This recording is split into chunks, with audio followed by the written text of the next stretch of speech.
Amém. Louvado seja o nome do Senhor. Amém. Glória a Deus por esse momento de culto ao nosso Deus, por esse momento de louvor ao nosso Criador. E neste momento nós também ouviremos então a palavra de Deus. E eu convido você então a abrir a palavra de Deus no Evangelho segundo Gálatas. Nós, depois de um período aí de pausa devido a toda a pandemia, isolamento social, nós retornamos então ao nosso estudo, exposição da carta de Paulo aos Gálatas, tendo como tema o Evangelho e nada mais. Eu convido você então a abrir a palavra de Deus em Gálatas, capítulo 4, versículo 21 até o 31. Gálatas, capítulo 4, versículo 21 ao 31, a palavra de Deus nos diz assim: ouça com fé a palavra de Deus. Digam-me vocês, os que querem estar sobre a lei, será que vocês não ouvem o que a lei diz? Pois está escrito que Abraão teve 2 filhos, um da mulher escrava e outro da mulher livre. O filho da escrava nasceu segundo a carne, o filho da mulher livre nasceu mediante a promessa. Essas coisas são alegóricas, porque essas mulheres são 2 alianças. Uma se refere ao monte Sinai, que gera para a escravidão. Esta é Agar.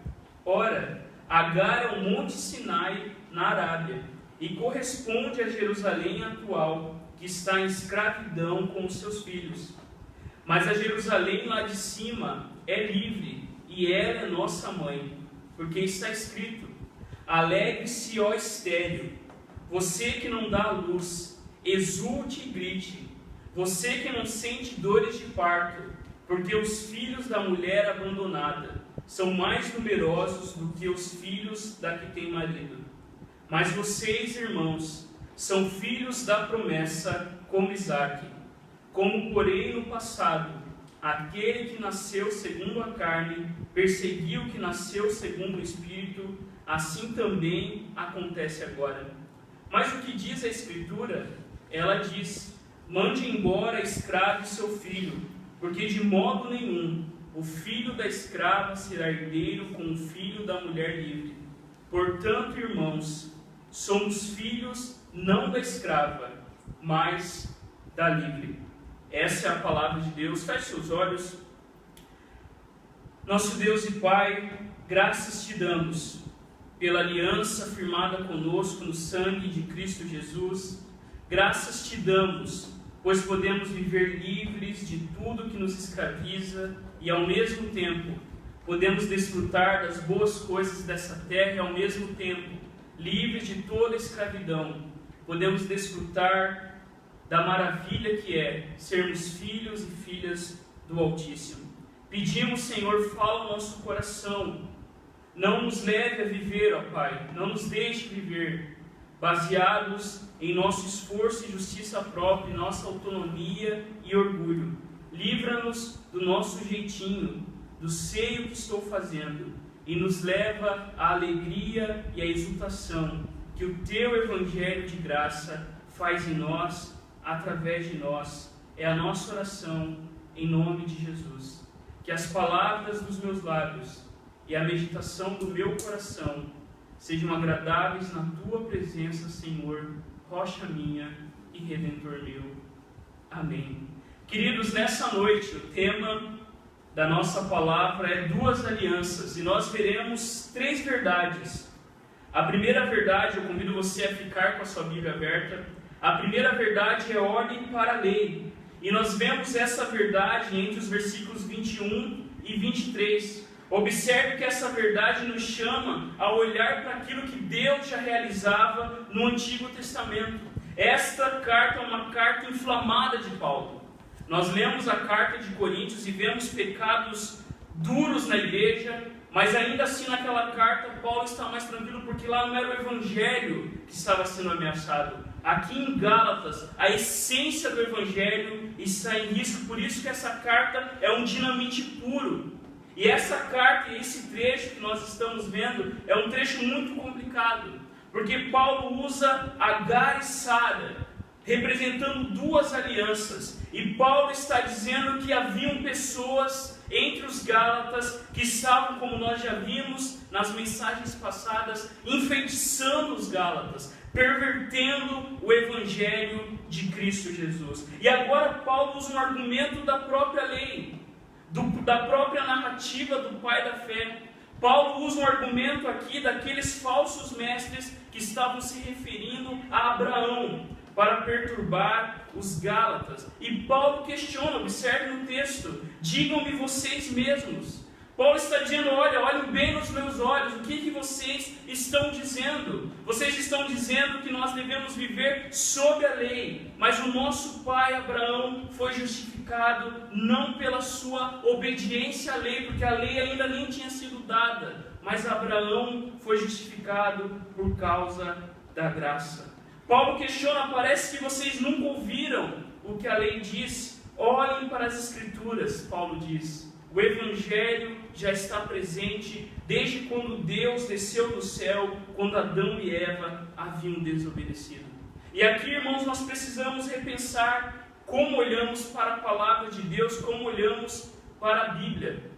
Porque muitas vezes nós dividimos a Bíblia entre lei e graça, entre Antigo e Novo Testamento, e achamos que no Antigo Testamento as pessoas eram justificadas pela obediência à lei, quando na verdade no Antigo Testamento as pessoas também eram justificadas pelo pacto da graça. E o pacto da graça no Antigo Testamento era administrado de uma forma diferente de como é administrado hoje. Mas todas as promessas, as profecias, os sacrifícios, a própria circuncisão, a Páscoa, todas as festas e símbolos mostravam e tipificavam um tipo de Cristo. Cada data, cada sacrifício apontava para aquele que viria no tempo certo e edificaria todos na fé em Deus. Cristo, irmãos e irmãs, é aquele que está no Antigo Testamento como sombras. Cristo é aquele que está no Antigo Testamento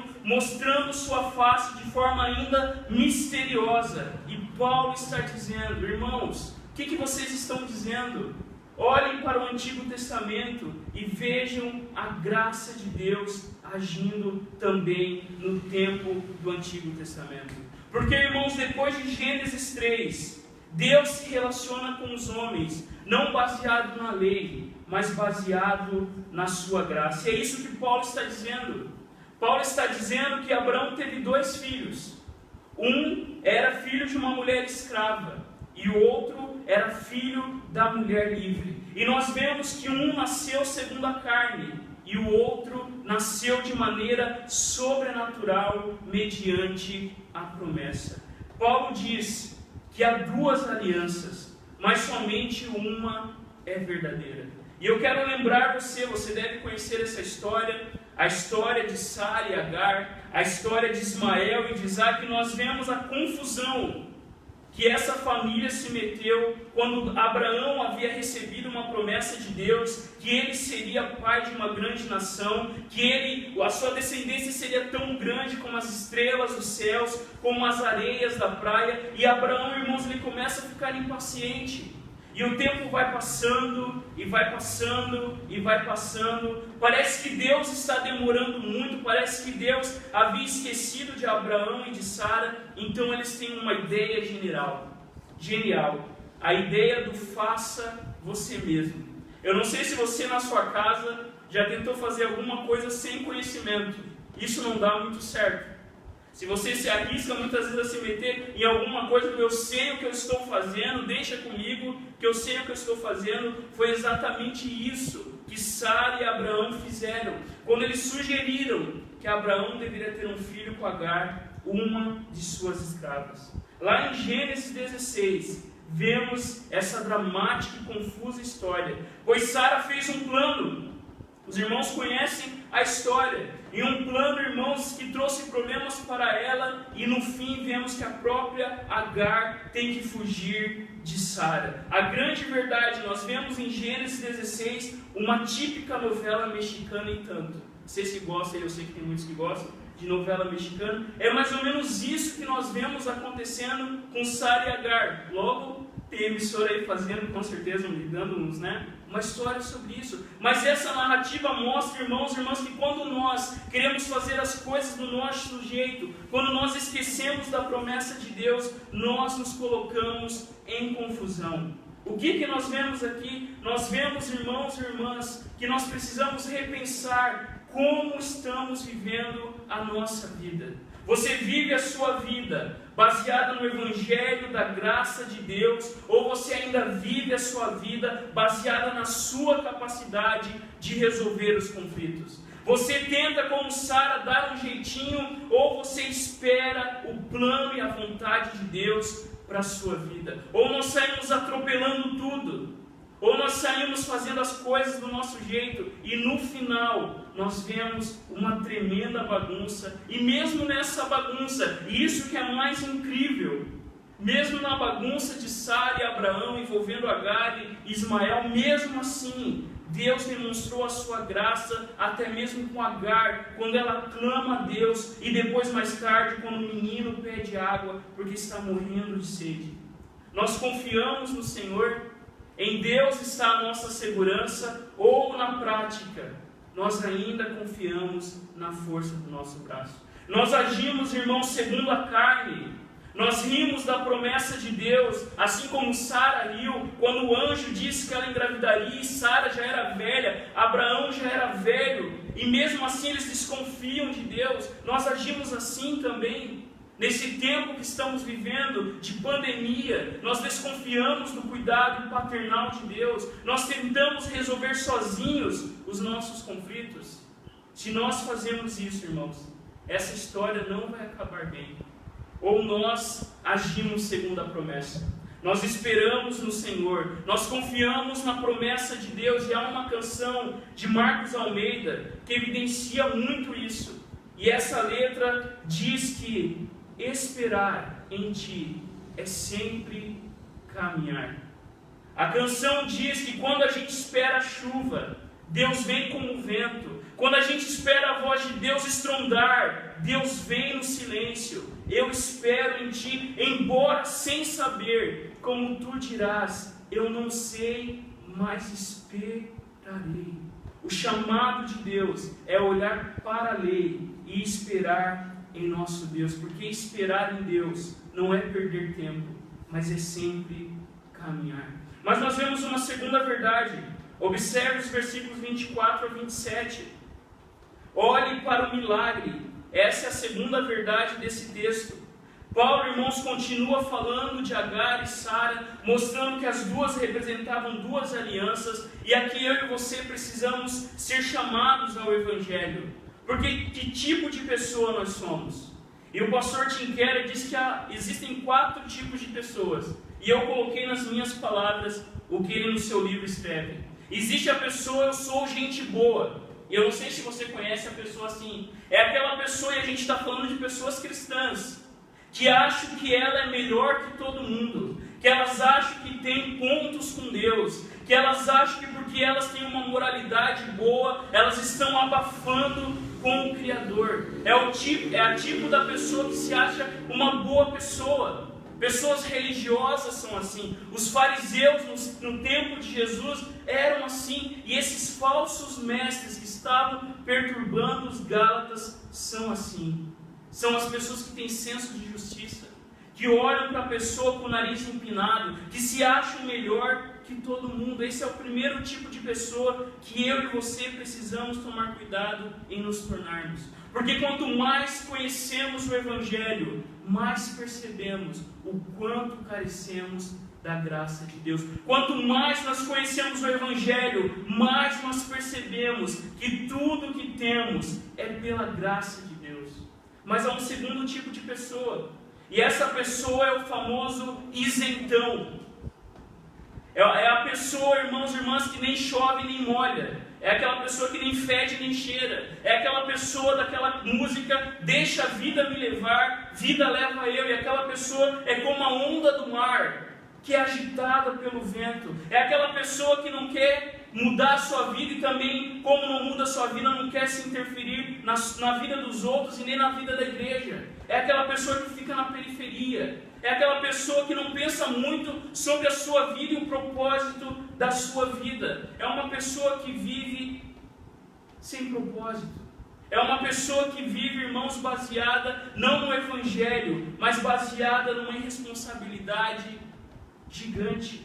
Esse é o segundo tipo de pessoa, que na igreja nós temos muito. Pessoas que estão nem aí, pessoas que não se preocupam com a sua vida com Deus, pessoas que não se preocupam com a sua vida na igreja. E Paulo vai confrontar exatamente isso. Pessoas religiosas, pessoas que acham que eu me batizo e depois nunca mais preciso vir à igreja. Pessoas que vêm na igreja só em datas especiais.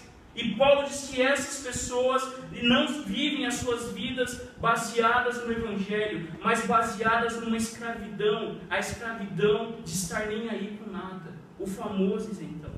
Mas há um terceiro tipo de pessoa, e esse talvez na nossa cultura é o que mais nós temos visto. É a pessoa do tipo, eu sou o meu próprio Deus. É aquela pessoa que diz aquela famosa frase, meu corpo, minhas regras. Eu faço o que me dá na cabeça. Eu sou a medida de todas as coisas. A minha vida é baseada não em Deus, mas em mim. No que eu acho que é a vida, no que eu quero viver. E essa pessoa vive os seus próprios pequenos sonhos. E essa pessoa vive apenas para si mesma, porque ela acha que é Deus da sua própria vida. Essa pessoa, irmãos e irmãs, é aquela pessoa que acha que ela é o centro do universo. É aquela pessoa que acha que tudo que existe para ela, que tudo que acontece é sobre ela. É aquela pessoa que acha que é o centro do universo. Mas o pastor Tim Keller, nas minhas palavras, diz que é um quarto tipo de pessoa. E esse quarto tipo de pessoa, irmãos e irmãs, é o que nós devemos perseguir, que é o sou filho de Deus.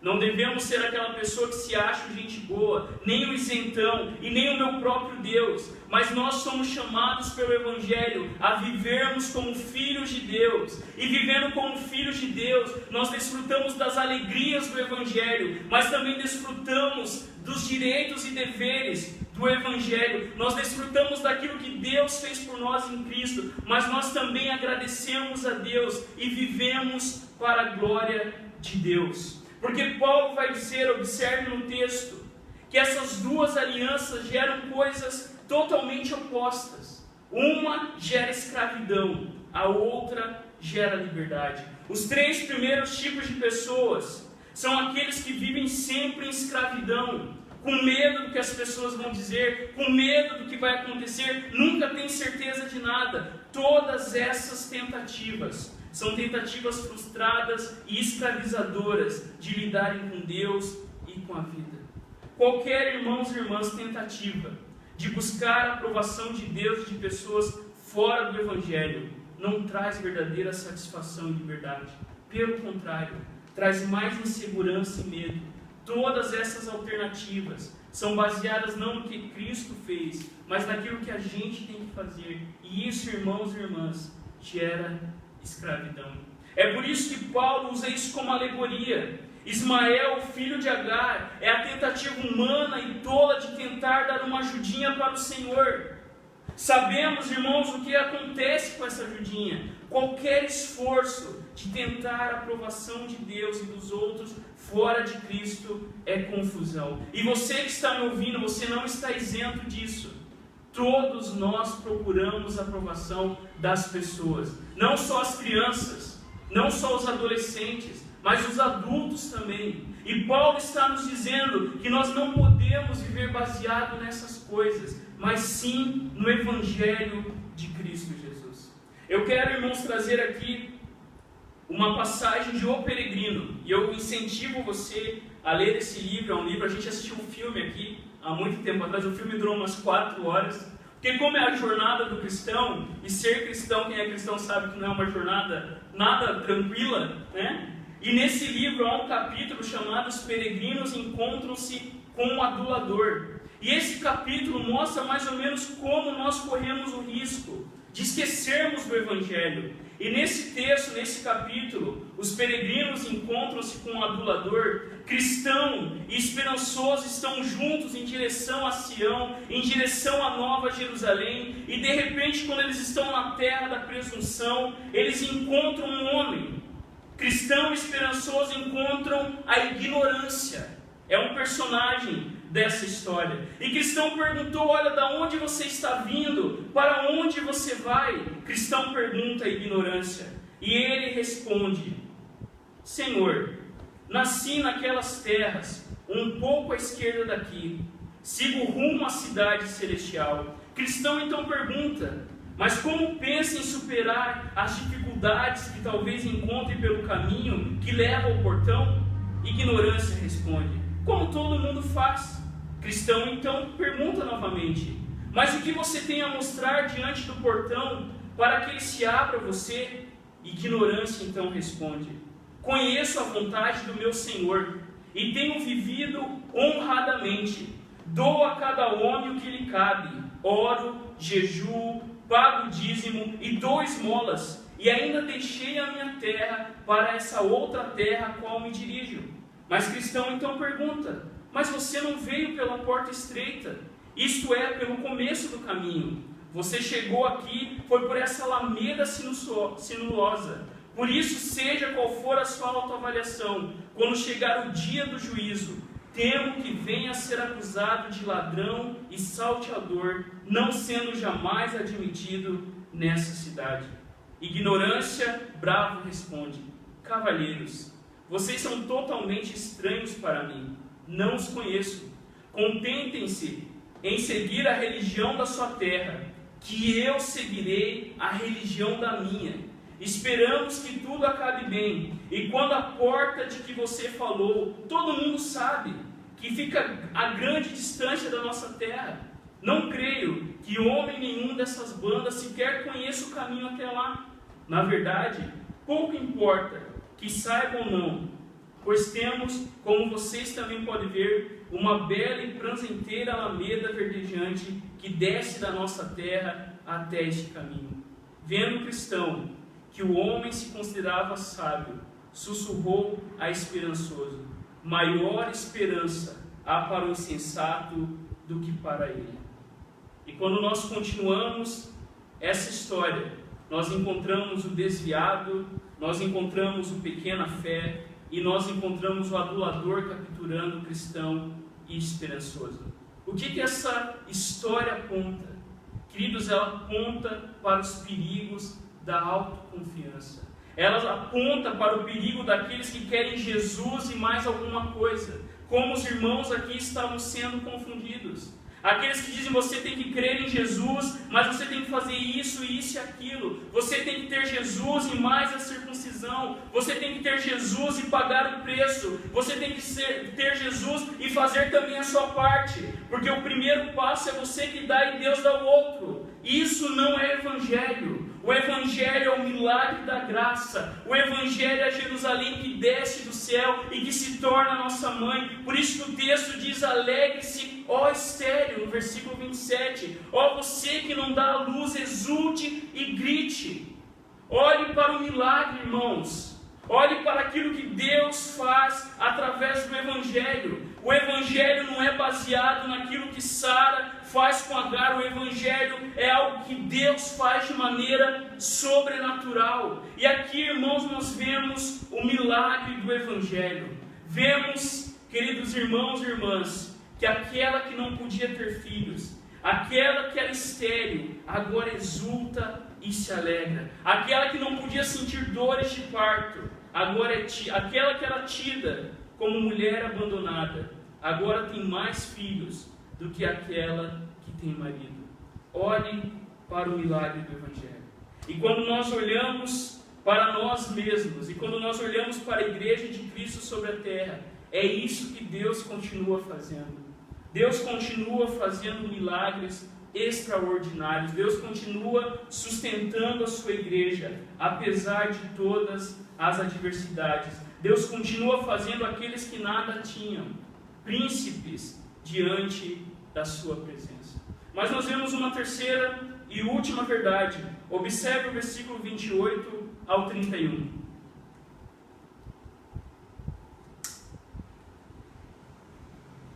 Paulo termina, irmãos, essa porção dizendo que nós, que cremos em Jesus, somos filhos da promessa como Isaac.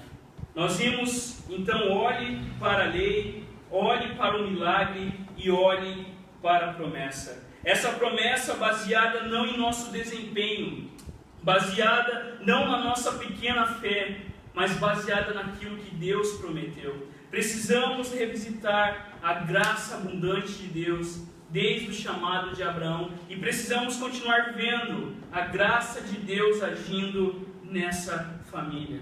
É interessante que a palavra de Deus nos fala sobre uma perseguição. Observe que o texto diz que aquele que nasceu segundo a carne persegue aquele que nasce segundo o Espírito. E em Gênesis nós lemos essa história. Um menino cresceu e foi desmamado. No dia em que Isaac foi desmamado, Abraão deu uma grande festa. Sara, porém, viu que o filho que Agar, a egípcia, dera a Abraão, estava rindo de Isaac. Isaac, irmãos, ainda era uma criança e Ismael um adolescente.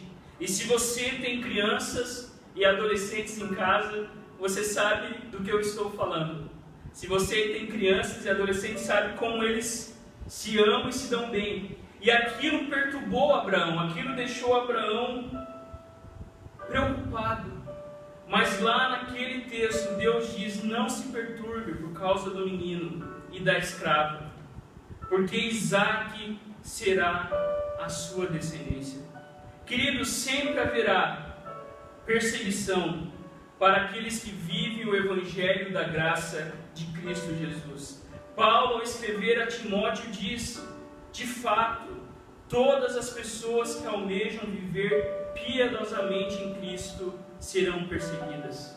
Sempre haverá perseguição em toda a narrativa bíblica. Essa é a grande tensão de toda a Bíblia. Aqueles que confiam em si mesmos e aqueles que se entregam a Deus.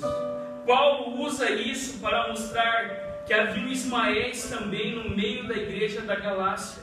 Os irmãos estavam sendo perturbados pela polícia da Torá e precisamos ficar atentos a isso, pois, como diz o pastor John Stott, a perseguição da verdadeira igreja, dos crentes cristãos, cuja descendência espiritual vem de Abraão, nem sempre vem do mundo, mas de meio-irmãos, a gente religiosa, a igreja nominal. Assim como Cristo foi perseguido, rejeitado, zombado e condenado pela religião da sua época. E o tio John termina: os maiores inimigos da fé evangélica atualmente não são os incrédulos, que ao ouvir o evangelho geralmente o aceitam, mas a igreja, o sistema, a hierarquia. Isaac sempre foi zombado e perseguido por Ismael. Por isso, irmãos, nós precisamos ter cuidado com a religião sem vida e sem graça. E qual que é o desfecho da promessa? Observe o último versículo. Nós somos filhos não da escrava, mas da livre. Nós recebemos uma herança eterna. Paulo confronta frontalmente a ilusão que os judeus tinham, que eles eram filhos de Abraão por serem fisicamente filhos de Abraão. Mas a palavra de Deus já nos advertia através de João Batista. João no deserto pregava o seguinte: quando viu que muitos fariseus e saduceus vinham para onde ele estava batizando, disse-lhes: raça de víboras, quem deu a vocês a ideia de fugir da ira que se aproxima? Deem fruto que mostre o arrependimento. Não pense que vocês podem dizer a si mesmos: Abraão é nosso pai. Pois eu digo que dessas pedras Deus pode fazer surgir filhos a Abraão. E queridos irmãos e irmãs, a verdade é que Deus tem feito verdadeiros filhos de Abraão, verdadeiros filhos seus, pedras como nós, que antes não éramos povo de Deus, mas que por causa de Cristo Jesus, hoje fazemos parte da família de Deus. Os filhos da mulher livre, do Evangelho da graça, nada trazem em suas mãos, tão somente se agarram à cruz de Cristo, ou melhor, são agarrados pela cruz de Jesus Cristo. Você é herdeiro de uma nova aliança, feita no sangue de Jesus, o verdadeiro Abraão, o verdadeiro Isaac, que selou no Calvário a nossa garantia. O Cordeiro, que lá naquela passagem, quando Abraão ia sacrificar o seu filho, Cristo foi morto para a nossa redenção. A sua vida perfeita, a sua morte na cruz e a sua ressurreição verdadeira é a aliança da graça abundante. Terminando, irmãos, eu quero deixar 3 aplicações para a nossa vida diante desse texto. A primeira, veja a aliança de Deus em curso. Desde a queda, vemos que Deus se relaciona com homens e mulheres através da sua aliança da graça. Deus não deixou todos os homens perecerem depois que pecaram e desobedeceram, depois que eles violaram o pacto das obras. Mas por puro amor e misericórdia, Deus escolheu homens e mulheres para fazer parte da sua família. E esse pacto é feito em Cristo Jesus, o segundo Adão, e todos aqueles que creem em Jesus se tornam herdeiros do Evangelho. E essa graça, irmãos, é manifesta no segundo pacto. Ela é manifesta através da igreja. Ela é manifesta através da palavra de Deus. Ela é manifesta através da celebração da ceia e do batismo. E nós desfrutamos do Evangelho à medida que ouvimos a palavra, à medida que participamos da Santa Ceia, da Eucaristia. Nós somos renovados no Evangelho. A primeira coisa, veja a aliança em curso. Você que muitas vezes está longe da igreja, lembre-se do teu batismo. Você que está longe da presença de Deus, lembre-se daquela água que foi derramada sobre a sua cabeça, num ato de fé. Nós cremos, irmãos, na aliança. Traga isso ao seu coração. Uma segunda aplicação, olhe para você e veja o milagre. Eu não sei o que você pensa quando você traz à sua memória a sua conversão, mas quando eu penso o que Deus fez na minha vida quando Ele me alcançou, não há palavras que expressam o milagre que foi a nossa salvação. Não há palavras que expressam, irmãos e irmãs, a alegria de sermos privilegiados por termos sido alcançados com a boa nova do Evangelho. Nós que não éramos povo, nós que estávamos longe de Deus, éramos inimigos de Deus, Deus fez de nós filhos da Jerusalém Celestial. Traga à sua memória o dia da sua conversão, o dia do seu batismo, e veja o milagre de Deus. Agradeça a Deus por esse milagre. Uma terceira aplicação, desfrute da promessa. O Evangelho, irmãos, é uma mensagem exclusivista. Ele diz que Deus e a salvação estão restritos apenas a quem não é bom. Se você está me ouvindo e você acha que você é uma boa pessoa, escute o que Jesus diz para você. Não são os que têm saúde que precisam de médico, mas sim os doentes. Pois eu não vim pedir sacrifícios, e sim misericórdia. Pois eu não vim chamar justos, mas pecadores ao arrependimento. Qualquer pessoa, não importa o seu passado, não importa nem o que você é hoje, não importa nada disso. Cristo, o verdadeiro Isaac, foi oferecido em sacrifício em nosso lugar. Cristo veio buscar e salvar aqueles que vivem uma religião sem vida e sem graça. E Cristo também veio salvar aqueles que tentam se salvar, aqueles que estão procurando em poços vazios e rachados a verdadeira vida que somente Ele pode nos dar. Eu convido você a fechar os seus olhos e vamos ao Senhor em oração neste momento. Veja a aliança em curso, olhe para o milagre e desfrute da promessa do Evangelho. Senhor, alto e santo, manso e humilde, Tu me trouxeste para o vale da visão onde eu vivo. Embora nas profundezas, vejo-te nas alturas. Cercado por montanhas de pecado, eu contemplo a Tua glória. Permita-me aprender pelo paradoxo que o caminho para baixo é o caminho para o alto, que ser rebaixado é ser elevado, que o coração quebrantado é o coração curado, que o espírito contrito é o espírito alegre, que a alma arrependida é a alma vitoriosa, que não ter nada é possuir tudo, que carregar a cruz é usar coroa, que dar é receber, que o vale é o lugar da visão. Senhor, durante o dia as estrelas podem ser vistas a partir dos poços mais profundos, e quanto mais profundos os poços, mais brilhantes tuas estrelas resplandecem. Concede-me encontrar tua luz em minha escuridão, tua vida em minha morte, tua alegria em minha tristeza e tua graça em meu pecado, tuas riquezas em minha pobreza e tua glória em meu vale. Em nome de Jesus. Amém. Amém. Cantemos ao Senhor com graça.